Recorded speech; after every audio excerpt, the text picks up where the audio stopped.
Good morning, motherfuckers. It is Tuesday, October 23rd, 2018, and we are stuttery as hell to open up the show. I apologize for that. It's because I was dumb enough to try and open up Discord while I was opening the show. Good job, stupid. You gotta love that. Come on. Yes. Oh, why did I do that? That was a great way to start the show. Anyway, we are live. We are here. We are set to talk about everything going on in the wrestling world and the combat sports world. We want to take your calls, your questions, your hopes, your dreams, your quips, your quotes, your likes, your loves, and so much more. Yes, I'm a little bit hopped up this morning. And now I may not be able to take calls because of that, so that was real smart. But regardless, it is what it is, and we're here to drive on, move forward, because there are bigger things going on in the world, especially in the world of professional wrestling after last night, Monday Night Raw, giving us one of the better, more emotional episodes that we've seen in quite a long time. Shockingly emotional. Shockingly, I would say. Incredibly shockingly. I don't think anybody saw this coming with Roman Reigns. Obviously, this is where we start. It's always tricky in the wrestling world to merge a real-life situation and risk putting more drama into it. Typically, when wrestling promotions do this, it ends worse than it actually is intended, especially when they do it twice in the same show, like WWE did. They went the emotional route within the same confines of the first storyline with Roman Reigns, which is not a storyline, but you know what I mean, the first talking point of Roman Reigns, twice in the same show. Very hard to do. They could have very easily risked alienating their fans and all of that type of stuff, or getting everybody to emotionally tap out. That didn't happen, and it really does start with Roman Reigns. Not just with the announcement that he's been battling leukemia for 11 years. It's been in remission all this time. But still, once you beat it once, and you know leukemia is one of those things that will stick with you, eventually that is the game ender. That is what's going to take him off this planet, more than likely. That's a heavy burden to have just for a normal, an average person. But somebody who has always been a great athlete, somebody who was, recruited heavily in college, had NFL aspirations, all this type of stuff. It's very difficult for them in these situations because they know that they have something, a ticking time bomb inside of them that could jeopardize everything. And in the professional wrestling world, time off can be a big killer. It doesn't matter as much when you're early in your career, but right around now, at that 33, 32, 34 mark, this is the time where you establish your legacy.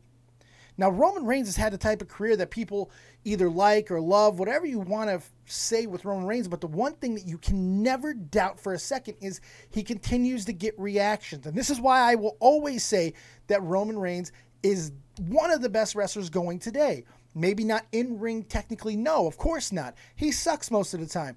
But the reality is we've had lesser and even greater athletes come into the WWE or in professional wrestling at large, and people with all of the pops and cheers and buzz or boos eventually go away if that person can't in some way, shape, or form keep you engrossed, keep you engaged, keep you wanting to boo them, wanting to cheer them. And Roman Reigns, for good, bad, or indifferent, has always been able to do that. And he's had the help, or hindrance in this case, of WWE management doing exactly what the fans have never wanted in the first place. Because John Cena changed the landscape. John Cena made it almost impossible for another John Cena type character to exist. Fans nowadays, at least the main hardcore fans, not necessarily the ones buying tickets, mind you, not necessarily the ones that are pushing the merch sales, which is oh so important, they get maligned by this because of what John Cena was able to do. We don't need another guy that we know is manufactured. We know Roman Reigns was pushed. We know that. The look, the reactions he got in the early days of the Shield, WWE strapped a rocket ship on his back, and people were very not happy about it. That's the reality. It's the reason why he gets the reactions that he did, because he didn't live up to the in-ring or the promo skills that people wanted, but forgetting the fact that we've cheered, revered, loved, sold out for people with much less athletic ability. Hulk Hogan, looking at you, brother. much less promo skills. Hulk Hogan looking at you, bro. You know what I mean? We've had these guys in the past over and over and over, but it's never been a big deal until we came off of the Attitude Era, where it was the first time it felt like we actually had a choice. Even though it's well documented, we never did. It was small reactions for Stone Cold Steve Austin that eventually got the rocket ship strapped to his back. It wasn't full on our choice. They had the double turn planned. They had the things planned with Austin. They had the things planned with Rock, how to emotionally manipulate people with these larger-than-life characters. But we felt in the Attitude Era that we had that choice, that we had that power. It's why it's so revered to this day, because that was our era, right? As wrestling fans, the one time that we never had the choice. We think we did, but we didn't. Those things were planned. They were there. They were fabricated. They were manufactured, but they never felt like it because of the era in which we lived in. We don't live in that era anymore. Not socially, not economically, nothing. Everything's changed. The rules have changed. Certainly not television-wise anymore. It's all changed. It's all different. It's all contrived. And that's what people rebel against now, because there's a curtain beyond a curtain, as my friend Andre Corbio liked to say. We've saw past the first curtain, you know, with the internet dirt sheets and all the people, the talking heads, the Dave Meltzers, who have every source in the world and all of these things. We've looked past one curtain, but make no mistake, there is another curtain that we've yet to pierce the veil on. That's the reality. Roman Reigns last night gave us an inside look to all of that. We've had championships relinquished before. We've had Lost My Smile. We've had all of these things. We've had these emotional moments that transcend wrestling. So it was nothing new in that regard. But Roman's felt different, mainly because of how bad he typically is at talking. Make no mistake, the first half of that promo was not really given that well. And I understand why. You know, did he have to go, my real name is Joe and all that type of stuff? No, it kind of felt a little convoluted and felt like some words were put in for him. But when he kicked into high gear on that promo later on, you know, when that promo went about the halfway point and we really started to see Roman come out, you know, the Roman and Joe Anoa'i just continuing to merge there.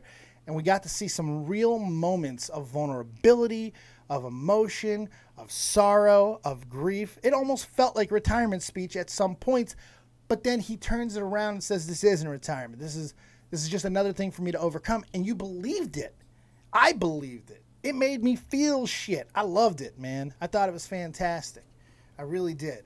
From an entertainment standpoint, they took something that is real world, real sorrow, and they gave it meaning in an entertainment concept and a context. I like that. It's hard to pull off.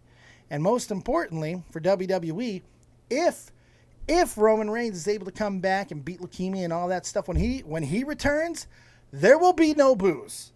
The boos will be gone. They will be gone.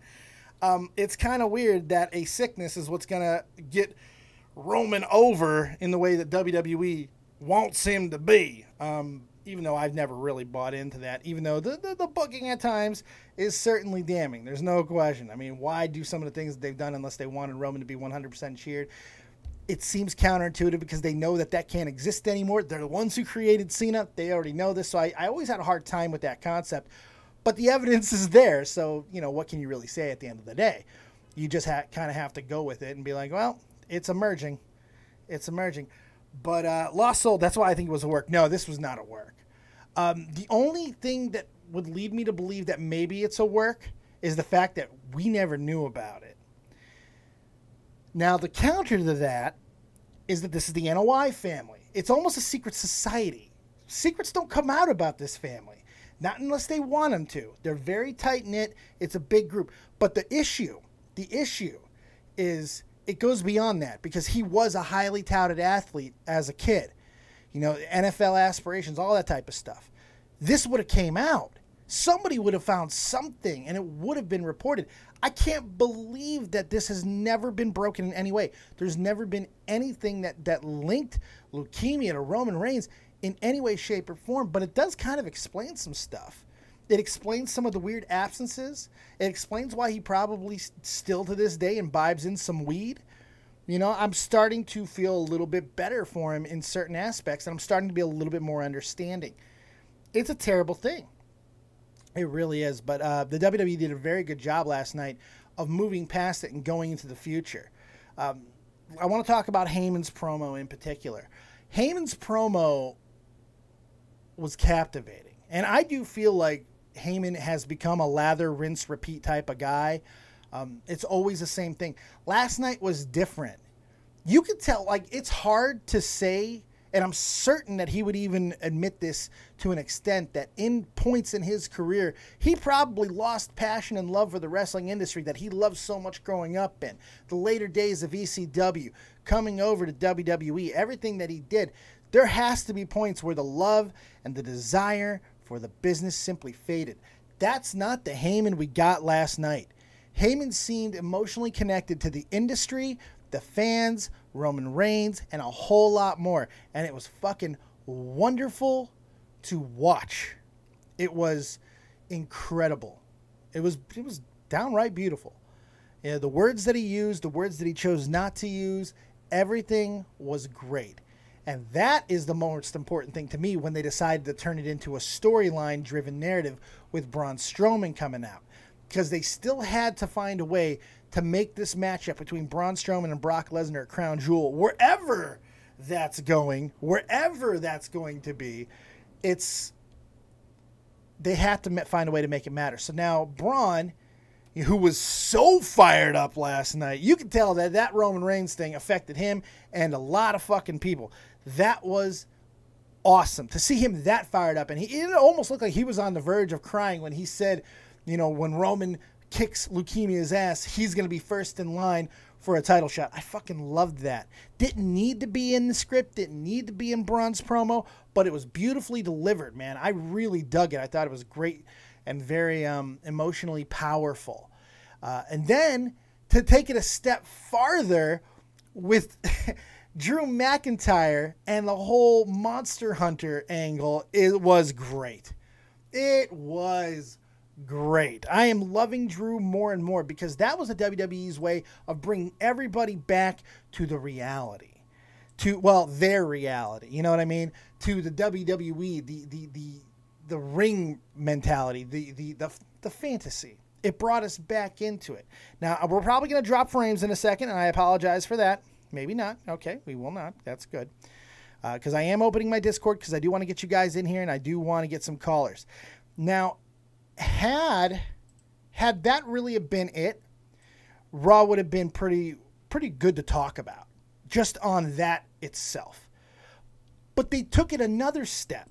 They went another step with it and went another degree of engrossment, of engagement. We all knew the second that the tag team title match was announced that Seth and Dean were going to win those titles. This was WWE's way of going, you know what, we're going to go ahead and do something that maybe you guys thought you were expecting, lost interest in expecting, but now we're going to flip it. And Dean Ambrose attacking Seth Rollins after the match in the aggressive manner in which he did. And when you listen to the words of what he was saying, my God, that was awesome. You know, you said this was coming, watch your mouth, all the things that he was saying, it was awesome. Because for the first time in a long time, we didn't get the lunatic fringe. We just got the lunatic. And I loved it because they found a way, and they even found a way to bridge the gap if Roman ever does come back. Roman can come back as a peacemaker to try to reunite the Shield if they want to go with that angle. And this will be years down the line, of course, if they ever decide to bring the Shield back together. But already, just off of one turn, the rivalry between Seth and Dean feels more important than it did when Seth turned on Dean back in the day. This one feels deeper, better, more engaging because this is how it was always supposed to be. This is how things were supposed to go. Seth was going to be that major face. Dean was going to be the tweener with crazy tendencies who was going to be the guy who's probably going to be champion the longest of the three. At least that's what a lot of people believe at the time. That's what I was always saying. And Roman would probably end up being the monster heel that had a Dave Bautista-like career. Now, of course, they decided to flip the script and all of that. They decided to flip the script on all of those things and change it completely. Mainly because of reactions, and they took it too far because it's WWE. This is what happens. This is why we got the Weasel champion of Seth. This is why we got the Lunatic Fringe. This is why we got, you know, Superman fucking punch-throwing Roman Reigns. This is why we got all of that. Because of overreactions to our reactions. That's what happens. It's the wrestling game, kids. They're going to go with what they think is best at the time, and that's exactly what we got out of it. Now, things changed last night in a big way, and I loved it. Where it goes, well, who the hell knows? A lot of it depends on how severe the situation is with Roman. Because I don't think a lot of people know at this point. You know, leukemia is a tricky disease. And it is a fuck. Now, I'm going to go ahead. I'm going to unquestionably come out right now and say that this is not a work. Now, I actually think it's pretty stupid for anyone to call this a work because, as Leaping Lizard pointed out in the chat, I doubt the WWE would use this as a work, not with their partnership with Susan B. Komen and other cancer-related things. There are too many people within the company that have beaten cancer themselves or have family members. WWE couldn't risk something like that, not for just pay-per-view buys or getting somebody over. No, I believe this. And I can't get there. I can't get, I want to think that Vince and the WWE are capable of doing almost anything in these situations. Not this. There's way too much risk in something coming out, something leaking. And when you looked in the eyes of Dean Ambrose and Seth Rollins when they came out on stage with Roman Reigns and gave us such an iconic moment, that picture will be talked about forever. The one that I used with them hugging and probably the one with them doing the Shield possibly for the last time. The emotion was there. I can't get there for a second.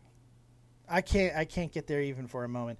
All I know is when it comes to Roman and the cancer thing, I think that the best thing anybody can do is simply just wish him well, you know, and hope that he does come back. Because for good, bad, or indifferent, Roman serves a purpose. He absolutely does. If people stopped cheering for him, simply stopped, he would have died out. Stop booing him, whatever the case may be. Stop reacting. And I'm glad that he made a point of that. I'm glad that he talked about that. I'm glad that he specifically said that. Because that was so true. It was so introspective. Like, he realizes who he is. There's no ego there when it comes, like, he thinks he's better. No, he knows where he is and where he sets with the fans. He knows it. And he was receptive to that. And the fact that he made just that type of realization spoke volumes to me. And it made me kind of look at him a little bit different. You know, I'm definitely going to be excited for him to come back because he's an important figure in the wrestling world.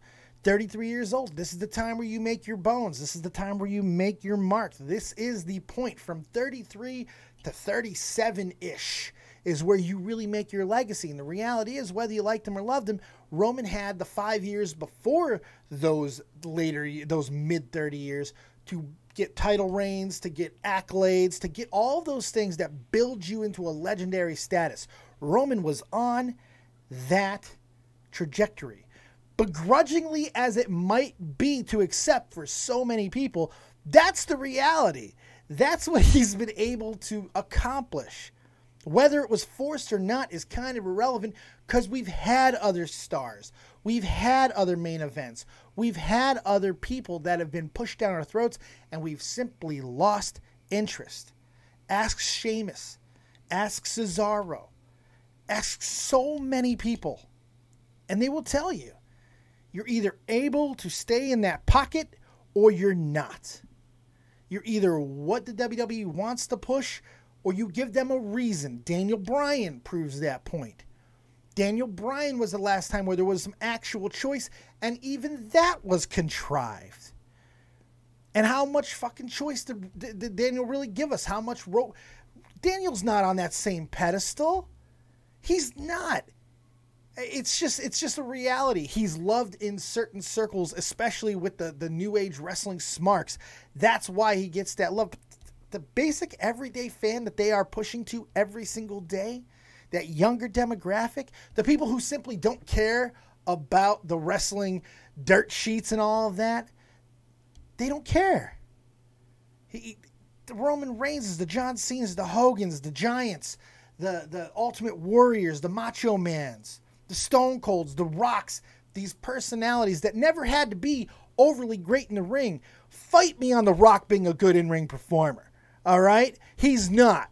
He never was. Incredibly athletic, but immensely limited. Go watch a Rock match.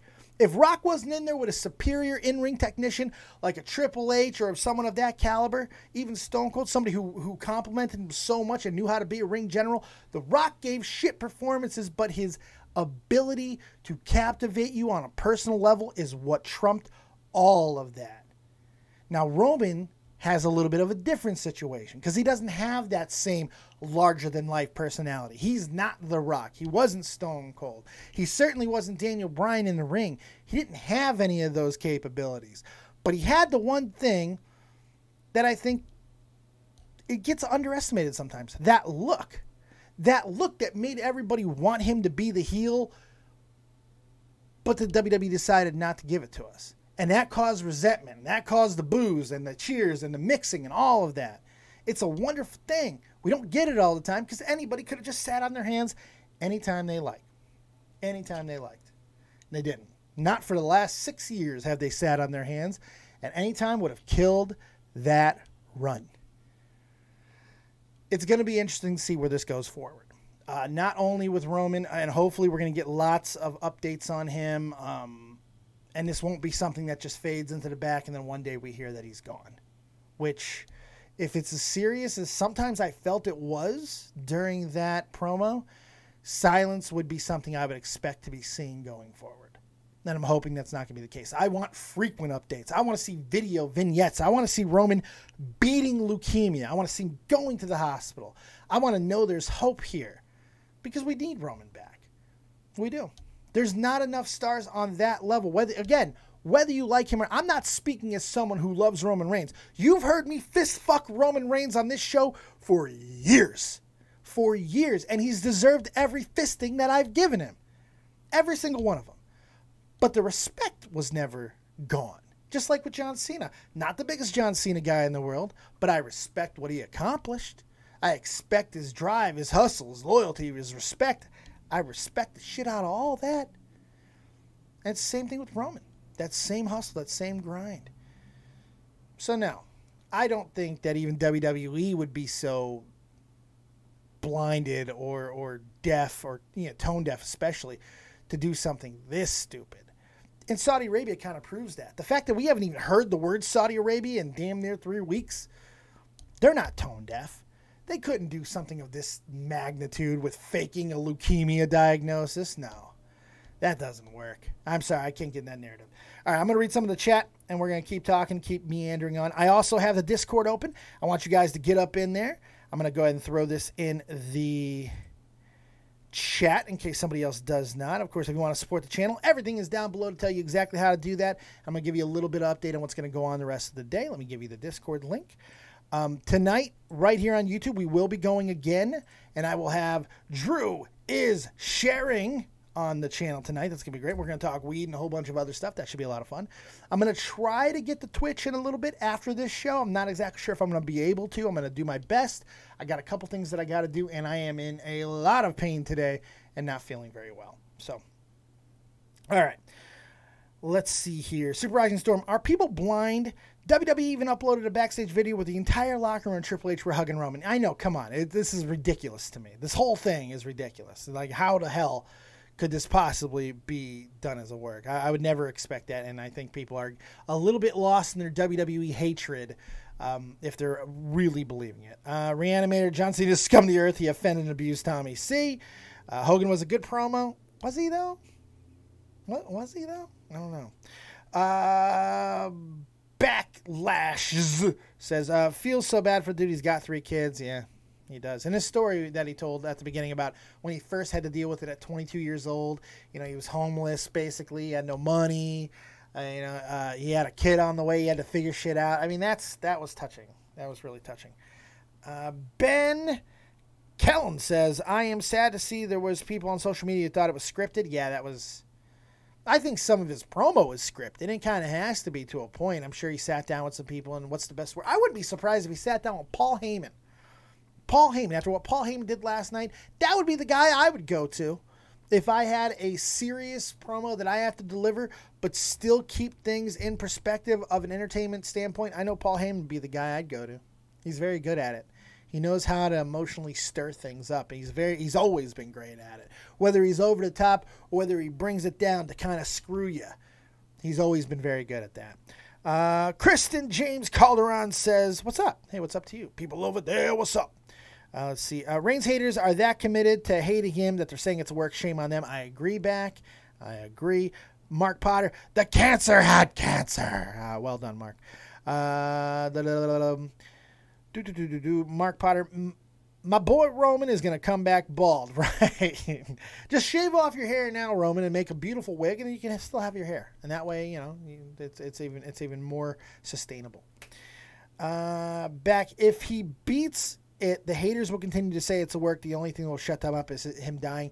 There's truth to that, but I don't think even, look, it's a very small minority of people who actually believe this is a work. Some people are going to say it on social media to be edgelords or contrarians, whatever the case, but I think the amount of people who believe that are very, very slim, very minimal. And I think if Roman does come back, we're not going to see a lot of boos at all. I think this will be a big turn for him. Now, I'm going to point to someone in particular because people forget. In 2000, 1999, 98, Triple H was one of the most hated people in wrestling. People booed, screamed for him to be taken down, taken out. We don't need, you know, everybody was crazy about Triple H, man. He was the best bad guy working at the time in a time loaded with amazing heels. He tore his quad very publicly. He comes back and gets one of the greatest face reactions in history. Tommy C was at that event, at that Monday Night Raw when he returned in the jacket and all that. He was there that night, and he will gladly tell you the emotion that was in that building on his return. Now, Triple H's face run obviously would not last very long, as he's Triple H and he works the business and he's a better heel than he ever would be a face. I can't stand Triple H as a face. But Roman is a type of guy that's a little bit different. He really doesn't have anything that he excels at, so he doesn't have to rely on something. He can rely virtually 100% on the fans' reaction at any time, and that'll be enough to get him to the spots that he needs to be. That's what he's done. He's made it. He just goes with it. He rarely tries to fight against it because he knows that he can't. He's unable to do it in the ring. He's unable to do it on the microphone. So he's just the guy, and that's been enough. When he returns, if he returns, it'll be different. People are going to, because we live in this culture now where when someone's real, when someone's really going for a struggle, we want to embrace them as long as we can until we don't have a reason to. Now, sometimes it'll just outlive your welcome. And if he continues to be awful, then yeah, eventually a lot of the fans might turn on him once again. But there are things set up here to now catapult Roman to another stratosphere. Him returning from leukemia will be one of the greatest wrestling comeback stories in history. In history. There's not many things that are on that level. And WWE is aware of it, and that's why I do think there are people who are going to continue to say that it was work, that this whole thing is bullshit. I don't believe it. It makes sense to me why it was not in the public eye. It was hard for me at first to believe that this never got out in some way, shape, or form. It's shocking to me that Dave Meltzer and his millions of sources that are just, you know, the flies on the wall all over WWE and the rest of the wrestling world never got a hint of this.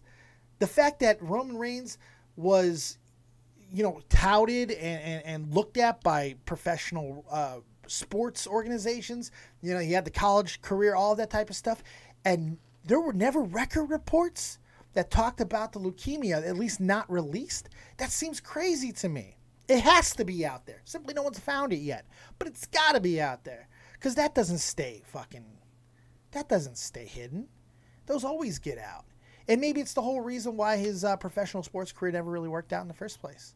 And that's a very big possibility too. But somehow it either got forgotten, lost, hidden, whatever the case may be.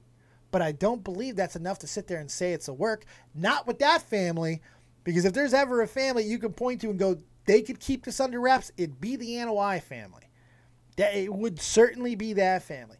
With the power that they have, with the ties to people like The Rock and such, the longevity of which they have, if there's a family that operates like a secret society more than the Anoa'i, and that is not a knock, that is nothing against the Anoa'i family, it's just a reality. It's that Samoan culture, it's family, it's brotherhood, it's keeping it there, contained. We'll deal with it. Fuck you, we'll deal with it.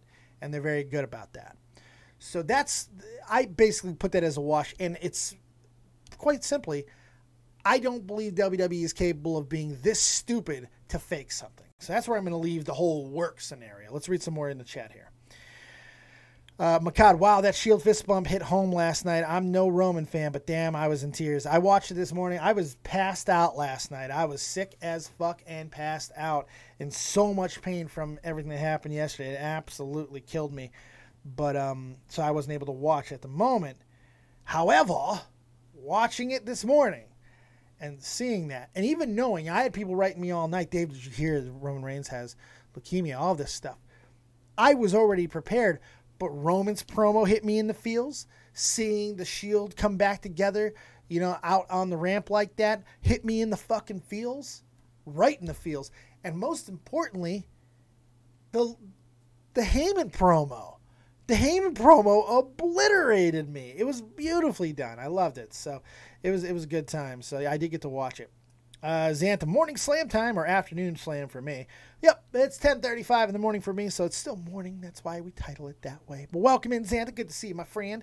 C-Man was a Reigns hater for a long time, but he's proved his relevancy and staying power.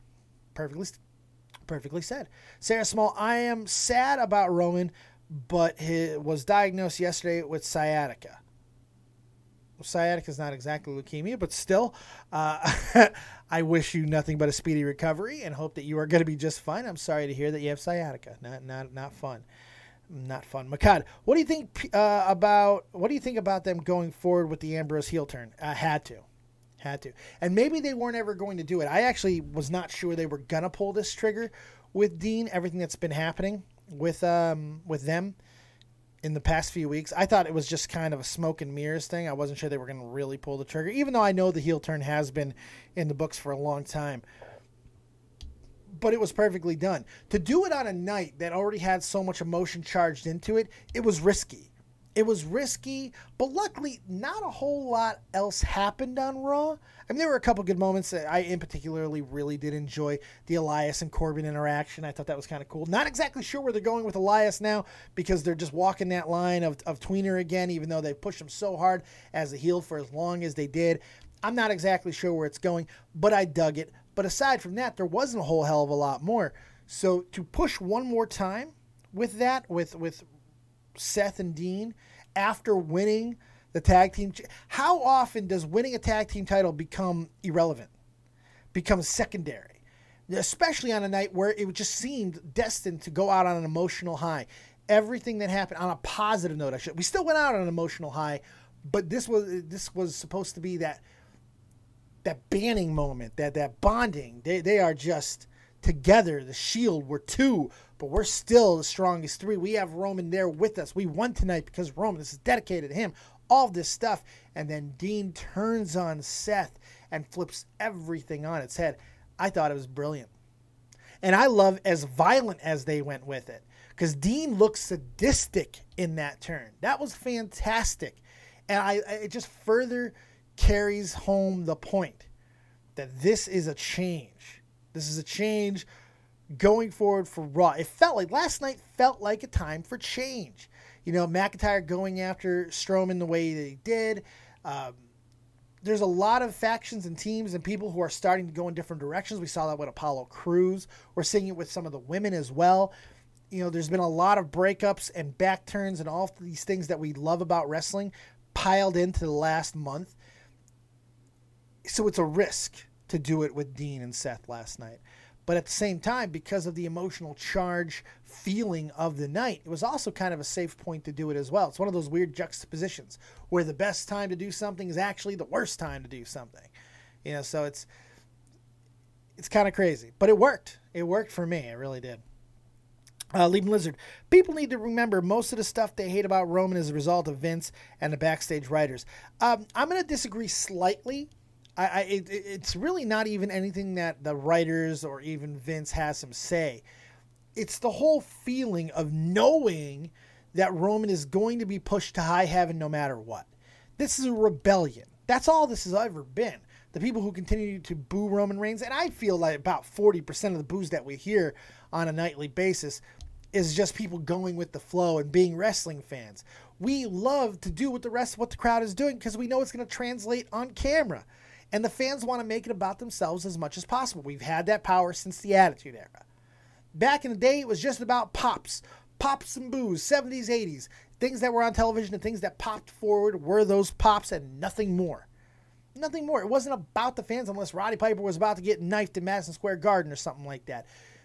It wasn't the same, but in the 90s, we felt we had more power.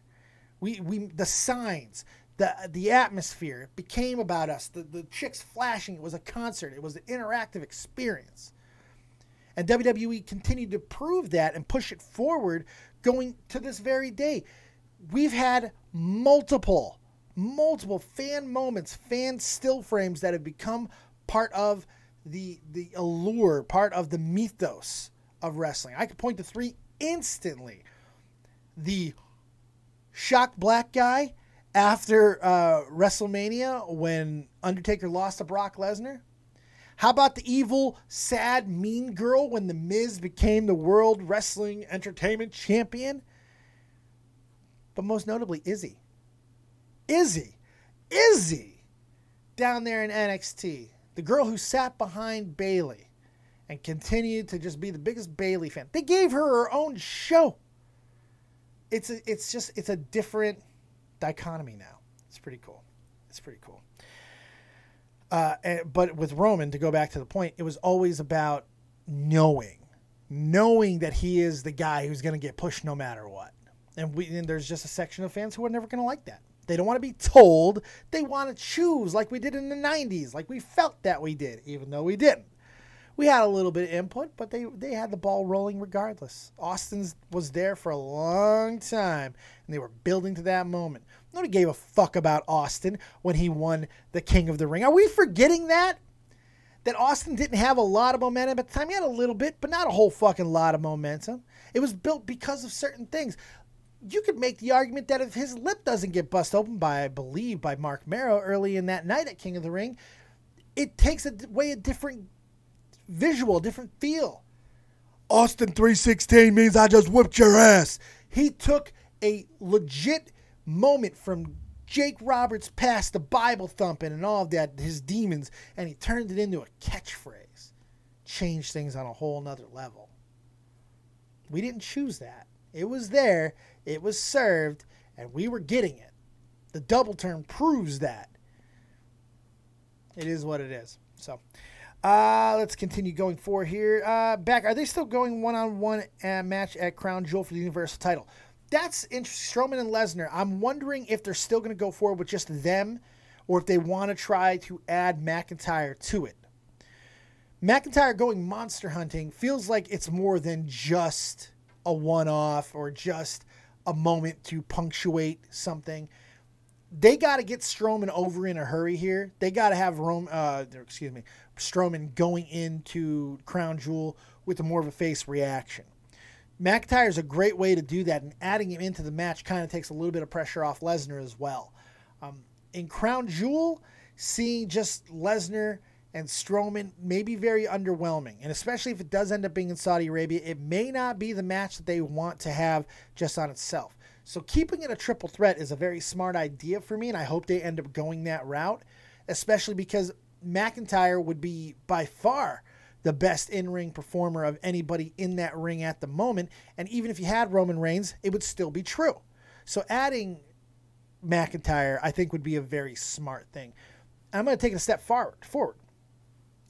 I think that it might even be time to put that belt on McIntyre, because maybe they just simply, like, they've had the opportunities to put this on Strowman for so long. Do they want to do it now? I don't know. I feel like they still want a chase moment with Strowman. Now, they tried to do it in a reverse heel fashion with him, cashing in and having his new pack to watch his back. Having that pack blow up and having McIntyre win the Universal Championship is a much better way to keep that momentum going forward and allowing Braun to have a moment that is singularly about him, which I think is so important and lost so many times in professional wrestling. They also have the option of going with Lesnar. And if they do go with Lesnar, because they want that octagon moment of him holding both belts, which would be crazy, because I'm starting to think that that's less and less likely of happening, especially with Cormier's fight that's coming up. Booking another match between now and Lesnar for Cormier seemed a little bit odd to me. It makes me feel like maybe that's not going to happen, especially because they put him in there with a banger. They put him in there with a banger who could easily knock. I don't like Cormier. I think he's a terrible fucking fighter personally. He's a great wrestler, but I think you put him in there with the right people, typically he's going to get the better. He's going to get the better. He's going to get better. He's going to get fucked up is what I mean. But I don't think he's had many moments to really be in that much of jeopardy unless he's been in there with John Jones. So we'll see where that goes, but I'm not 100% sure. It's going to be very interesting. I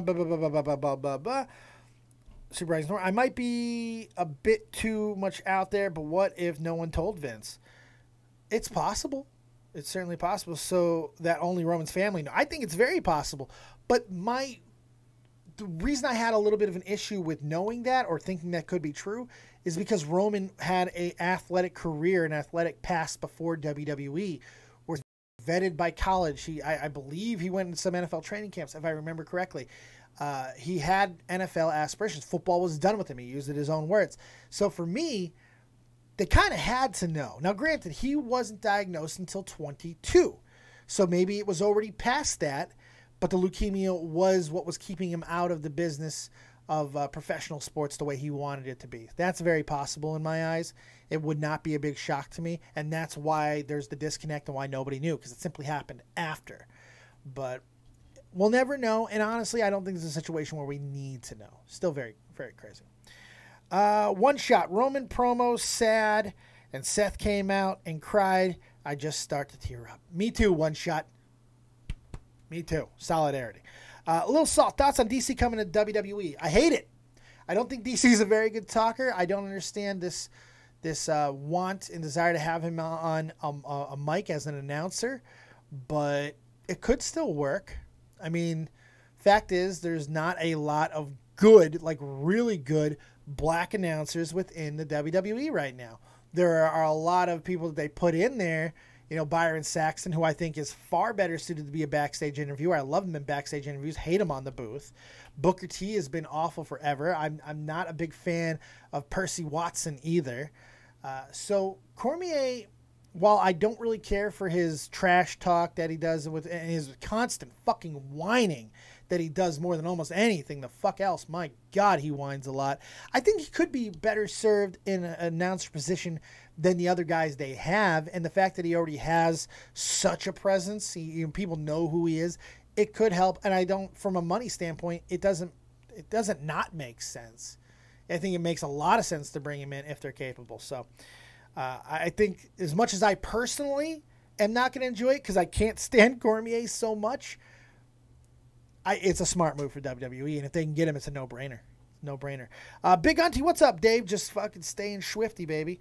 McGreg, hey, Dave, I love the content. Please keep up the good work, sir. Thank you very much for that. I appreciate the compliment, and I just want to let you guys know we will be doing morning slams a lot more frequently. I'm not going to sit here and say it's going to be every day because there's simply not enough to talk about, but I will say this. We're going to get a lot more of these. I'm hoping to do 3 a week in the morning, and if there's stuff to talk about, and this is not just going to be wrestling. This is morning slam. There's slams in all kinds of combat sports. So I'm planning on bringing in people to talk MMA with me on this show. I'm bringing people in to talk boxing with me on this show. All kinds of different things. I want to cover everything combat sports because it's one of my passions. And if I'm being 100% honest, I was actually thinking of taking Dead on Dave Live in that direction a little bit more. But I forgot this show existed. I forgot I already had great graphics for it. I forgot I already had an amazing intro for it. I had all of these things already. So there was no point to push forward and create and do more on Dead on Dave Live. It makes more sense to keep it here in the morning, so that's exactly what we gonna do.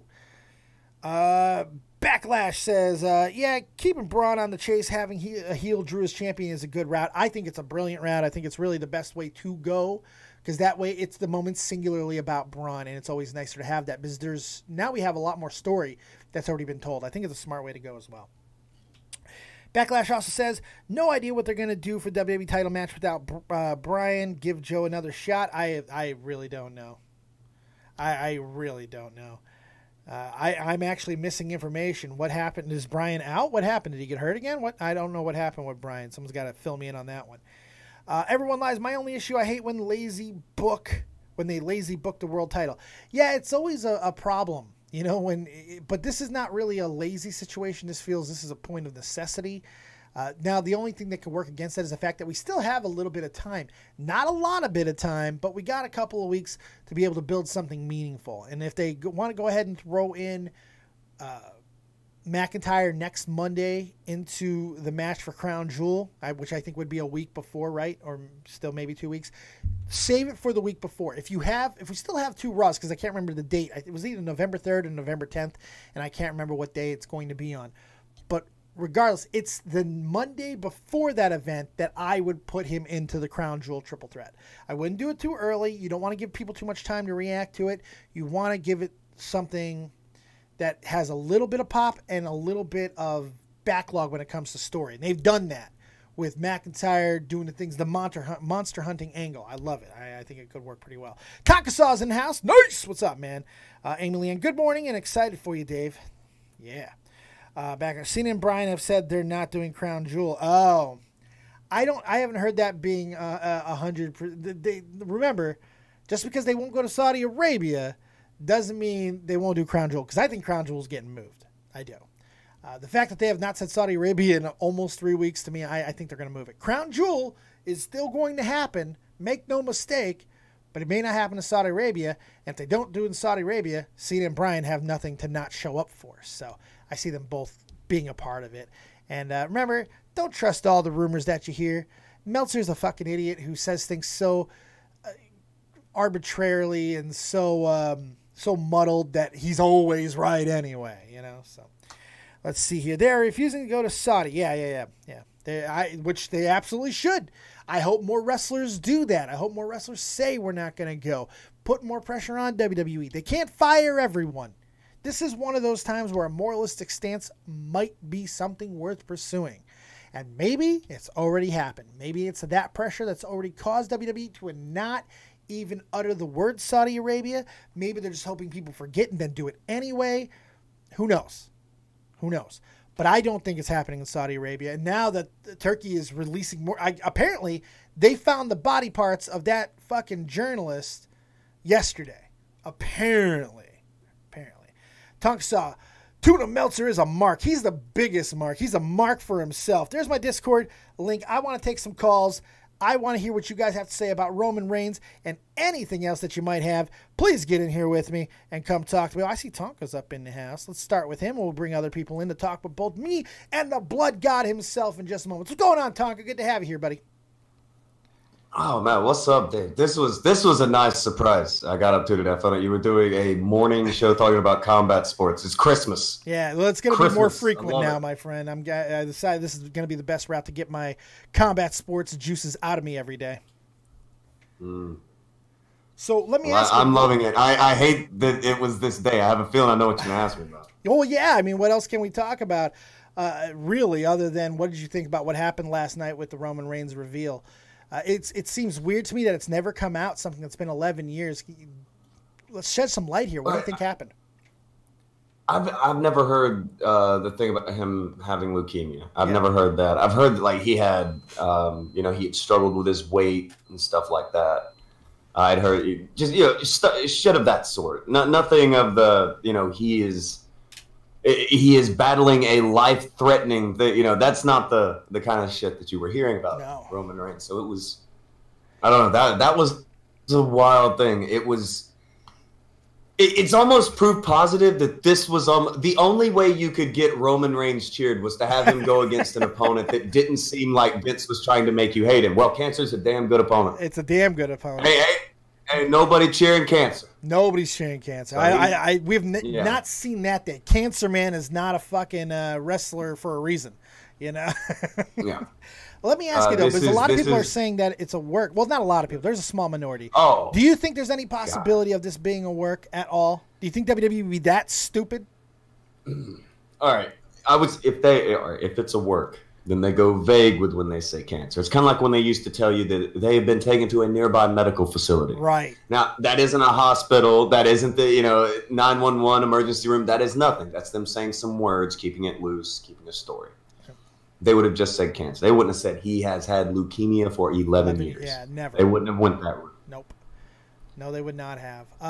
Now, to me, I explain it all why I think it didn't come out is, for one, the family, the NOI family. If there's any family out there that is about that type of shit, it's certainly them. Almost operate on a secret society type fucking level.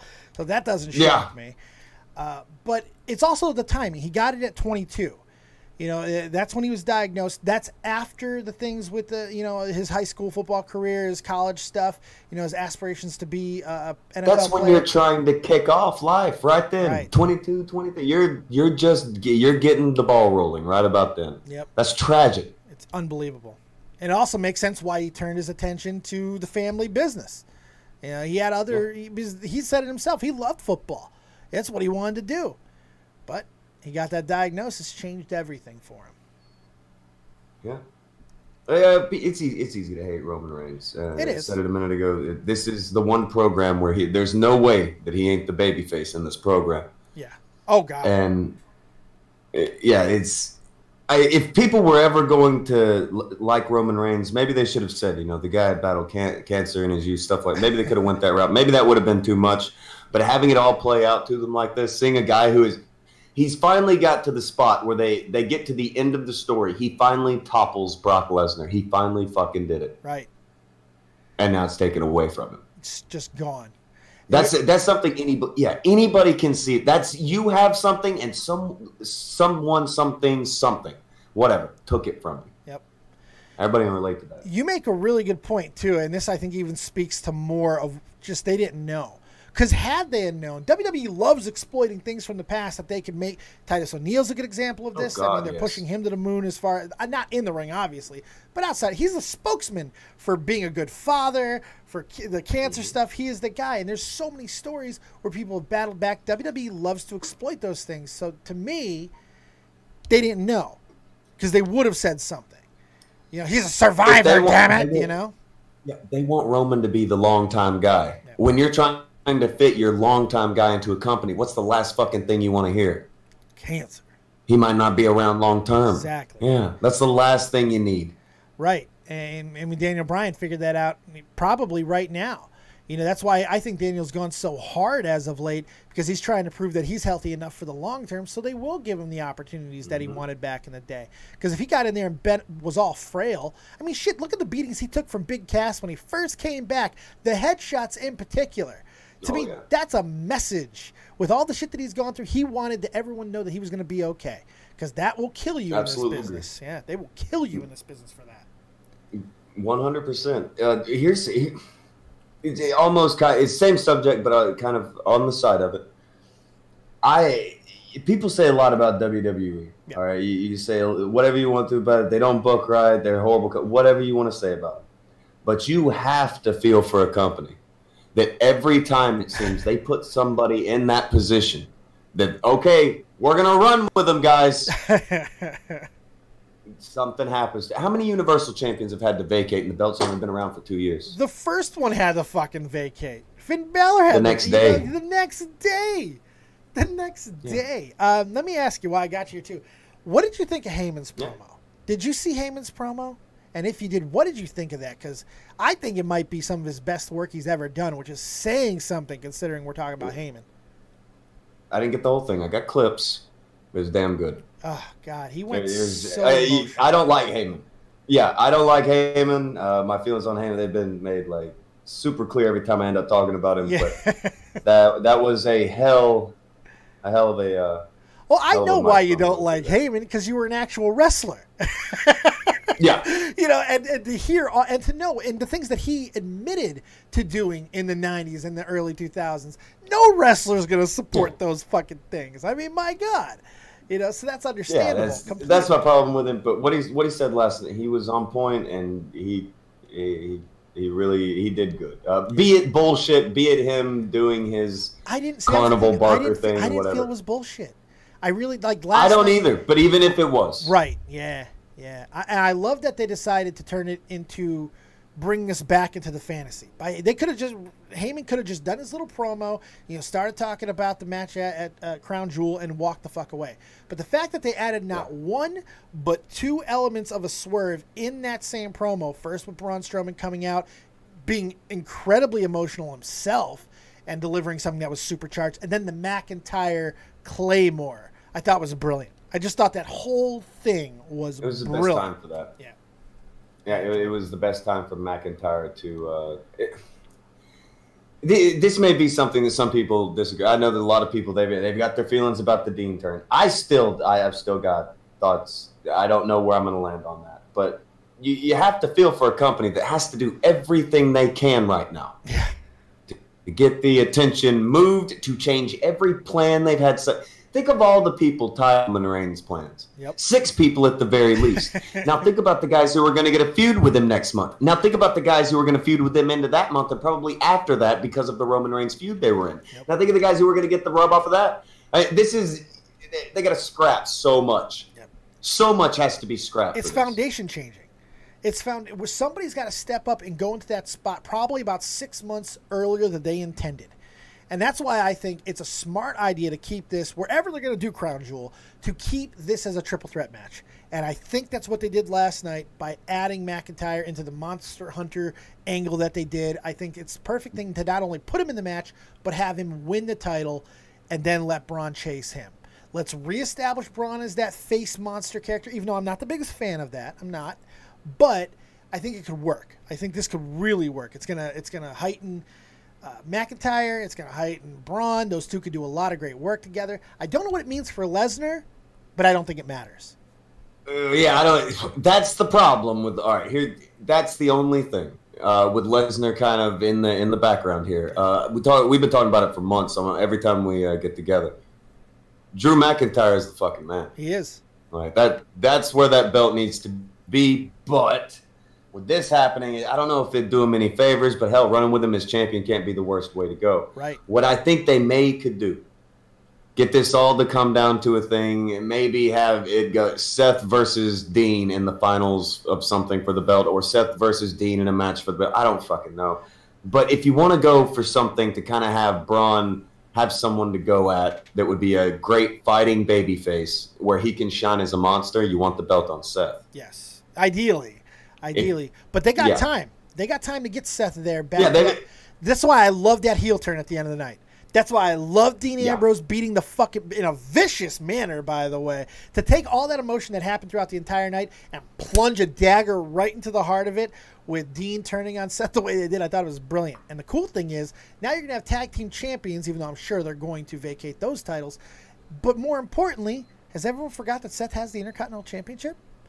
They're going to be fucking feuding over this thing. This is a way to heighten everybody in the situation and make the Intercontinental Championship continue to be relevant, since him and Ziggler and Miz before him did a really good job of already establishing it, at least in my opinion. And this is the part that I was saying a minute ago. There's a few hang-ups. One of them being Brock in the background, the other one being Seth with the Intercontinental title. Yeah. I think they may push Dean toward being the one to hold the belt and have him hold it for maybe a year, be a dominant, asshole. Essentially, they would rub Ciampa's character onto Dean, right? Until Roman gets back. Yeah, if Roman gets back. That's thinking if he gets back. Exactly. That's who they would want holding the belt when Roman gets back. 33 years old. 33 years old dealing with leukemia is a lot different than 22. Dude, that's a year younger than when his uncle, Yokozuna, died. No shit. He's 1 year younger. Wow. Yeah.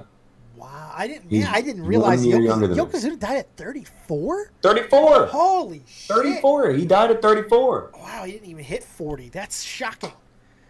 Holy shit. You didn't know that? No, I thought he was a little bit older. I thought he died at 40. I really did. That's crazy. I never looked into it, to be fair. I just assumed. He didn't ever look all that young to me. So it was in the year 2000, I think. That is insanity. Wow, that's pretty crazy. That is. I want to talk about McIntyre for a moment, since we already brought him up once. And I'm probably going to get out of here after this. We've been live for an hour. If anybody has any more calls, now's the time to get in the Discord, talk about whatever you like, talk about what happened with Roman. If you have any combat sports questions, MMA, boxing, wrestling, whatever the case may be, I'm here. And luckily, the Blood God's here as well, and he'll be able to answer some of your questions as well, I'm more than sure. But with McIntyre in particular, there's only two guys who make me believe that they are who they say they are right now in professional wrestling. It's him, and you mentioned him earlier, Tommaso Ciampa. Those guys live their gimmicks in a way that we kind of don't see anymore. It's refreshing. It's refreshing because it doesn't seem hokey, especially with Ciampa. Ciampa does such a good job. He was great on the Indies, and he's so damn great now. Did you see what he posted last night after the whole thing? He showed the picture of the Shield, doing the fist bump on the ramp from last night. Yeah. And all he did was put 4 black hearts above it, Yep. So giving his respect and his love, but still going with the black heart gimmick. I thought that was great. It was a little nuance. It doesn't mean as much as I'm saying it did, but it certainly felt cool. I liked it. I love Tommaso Ciampa. He's amazing. Ciampa's fucking awesome. It really is. That is an ideal heel. I wish to God he was 3-4 inches taller. Right. I wish so much he was tall. It's miserable because that's it. That's all it is. That's the only thing stopping that guy from getting one of the biggest pushes of any heel ever. Yeah. 3 or 4 inches taller and he'd be there, and it'd be awesome to see it. Ciampa and almost any baby face is mine. Ciampa's got that size on him the other way. He's got that really good definition. His body looks absolutely fucking chiseled out of stone. So maybe that coupled with his character and, more importantly, his ability to just be vicious and sadistic in the ring, maybe it's enough to offset it. I'm hoping they give him a chance, but I wouldn't be shocked if we see him on 205. It wouldn't shock me. Even though he is nowhere near 205 pounds, but whatever. Well, I'm trying to think. Would it serve him better or worse if he goes to 205 Live and you've got him as top heel over there? Which honestly, that's what 205 Live needs. You don't build a brand on a babyface. You build a brand on just an ominous fucking force over the company. You need Lex Luthor before Superman's needed. Right. That's what they need over there. You've got to get a bad guy in there and establish. They were on the way with Neville. They were on the way with Enzo again. Yep. But they've got to get that established bad guy champion that people want to see chased. They want to see him beat. Yep. And that's where you're going to get 205 Live to kick off.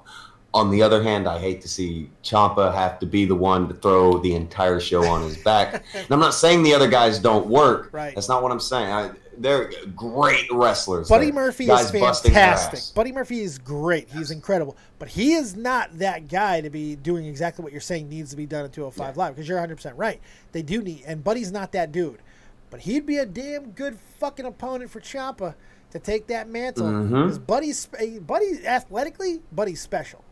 I like Buddy Murphy a lot. I really do. I've come to buy into him. But again, he's small, and it makes it a little bit more difficult. But I think in the right context, they can certainly make something work here, especially with Ciampa. Yeah, I think WWE would have to take a risk on it. But I think ideally one day they would have to you get Ciampa doing that, and then one day you just send someone down, like a Finn Balor or something, and he gets the belt for like a month. Ciampa gets it back. So you see, okay, he can be beat. And you also have the rub of giving one of the guys from the big roster came down and he actually did 205 Live. And so all the guys get inspired. He can be beat. I'm as good as Finn Balor is. I could be on the main roster. I can do what the main roster guys can do. And one of them beats him. I wish it would be Hideo Itami. That's who I thought they had a good chance. I wouldn't hate it. No, I wouldn't hate it either. Yeah, but he's they have shipped the bed on that boy. Oh, have they? Good God. Yes, they have. Good Lord. But you know what? The injuries have not helped either. Injuries, time off is the biggest killer to a wrestler. You know, it stops momentum. It happened with Finn. It happened with Hideo Itami. It's not the first time it's happened even with Roman. Time off kills things. It kills storylines. We've seen it over and over and over again. Daniel Bryan, another one. That when the momentum's at its highest, the worst thing that can happen is you get taken out due to injury. And especially if you're gone for a long period of time. But sometimes it's also a help. I love Kevin Owens so much. The best thing that could have happened to him, considering he just signed a new 6-year contract with WWE, is he's going to be gone for the next 8 months because he can come back and reestablish without having to. That's a reset button for him at that stage. If he can still come back and compete. They smacked that boy into a wall. Yeah, they did. They did. And they kept running him right back into the same fucking wall. Oh, yeah. Like Bray Wyatt style. Let's just run it into the wall and keep doing it. And just keep doing it and keep doing it. Final thing, Ciampa, just wrap the book up on him real quick and then we'll close on Roman. There is a place I think that they can establish him really good right now at this moment. It would be SmackDown. Samoa Joe already having all that whole thing with, it seems like he's being moved out. But you need somebody who is going to aggravate AJ Styles, who's going to provoke AJ Styles, and somebody who can have a meaningful feud that can bring the elements of a technical guy like Daniel Bryan and a sadistic fuck like Samoa Joe, and you put him into one guy. That guy's Tommaso Ciampa. And I like it, and I want that match. Don't get me wrong. I'd bring him in as NXT champion too. I would make this a championship type thing, which they have not done very often with that NXT title. But you know that they're not going to. He's not going to win that feud, and they're not going to run with him on that capacity. No, they won't. But it might be the way to jam him into the door, you know, to jam him. Oh, I'd love it. Yeah, give him the same deal as Owens. Essentially, is what you're thinking. Yeah. When Owens came in, giving Cena the business for the U.S. title. Right. Just go doing that with it. I wouldn't be against that. Yeah, I wouldn't be against that. Have him come in, exchange, get some shit in. He will eventually lose that feud, and it sucks. It sucks that he would, but it would get him in the door, and it would have him doing big shit. Maybe grab that U.S. title, like right as he loses. Uh-oh.